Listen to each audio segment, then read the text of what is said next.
For the second time this month, an underage migrant has died in U.S. custody. U.S. Customs and Border Protection said late yesterday that an 8-year-old girl at a Border Patrol facility in Texas experienced a medical emergency and later died. CBP is investigating the incident. The announcement came just days after the end of the pandemic-era program known as Title 42.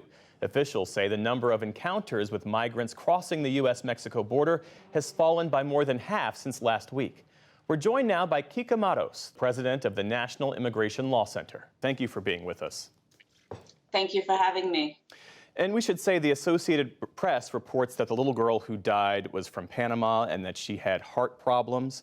She had surgery for those heart problems in Panama, and that she crossed with her father, mother, and 2 older siblings. And the facility where she and her family were being detained sits on one of the busiest corridors for migrant crossings. Separate from this specific case, tell us about these facilities. Can they adequately address the manifold issues that families and children present with? Yeah, first, my heart goes out to the family of that little girl. I was in the border just last week witnessing the end of Title 42 and the impact of the asylum ban that the Biden administration has imposed. What I will tell you about the Customs and Border Patrol facilities is that they are like black boxes. Lawyers don't have access to them, advocates don't have access to them. And we know that the conditions right now are extremely overcrowded. The history of CBP facilities are stories of inhumane conditions that no human being should ever have to confront. Before Title 42 was lifted, U.S. officials said that they were preparing for as many as 11,000 people crossing the border a day. At the end of Title 42, encounters dropped to less than 5,000 people. What accounts for that? I don't know the answer to that, but I will tell you that I was in the border last week, and what I saw were thousands of migrants following the regulations that were imposed by the United States government, patiently waiting for their appointments on the Mexican side of the border. There was a lot of lack of information, misinformation, disinformation.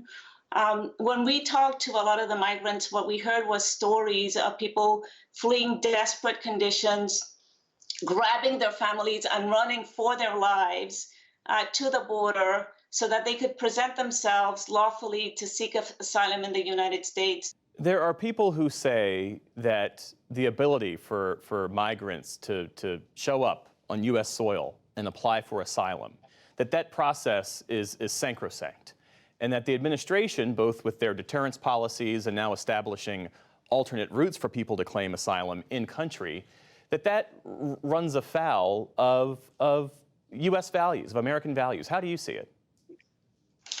It not only runs afoul of U.S. values and what we stand for as a nation, it is also in violation of our own domestic laws and our own obligations under international law. So under the U.S. law, anybody who seeks asylum has a right to come to the U.S. and present themselves, whether they do it at an airport, whether they do it at a port of entry, whether they cross the border and do it. We have an obligation under U.S. laws and our own allegiance to international laws to do that. This asylum ban, and I'm using those words intentionally, makes it impossible for people to access political asylum in the United States. But it appears those policies are working. Is there another way that you can achieve both goals? We have an obligation to allow people to present themselves to seek asylum. That does not mean that everybody who seeks asylum to the United States should be granted asylum. We have an obligation to follow our own domestic laws. I should also note that we have a deeply broken immigration system. The last time we saw comprehensive immigration legislation take place in this country was in 1986 under Ronald Reagan. What that means is that we have for decades dealt with a deeply broken immigration system that has very few avenues for people to legally come into the United States. We hear a lot from people saying, well, why can't they do it illegally? The truth of the matter is that our system is broken and Congress refuses to act. For a long time, border crossers were mostly single men, and that has shifted over time to include families and unaccompanied children. Have our policies, have the resources, have the infrastructure along the southern border adequately shifted to account for that change? No, look, I spent 4 days last week in the border, and we met with people who are on the Mexican side of the border, waiting patiently to be given appointments.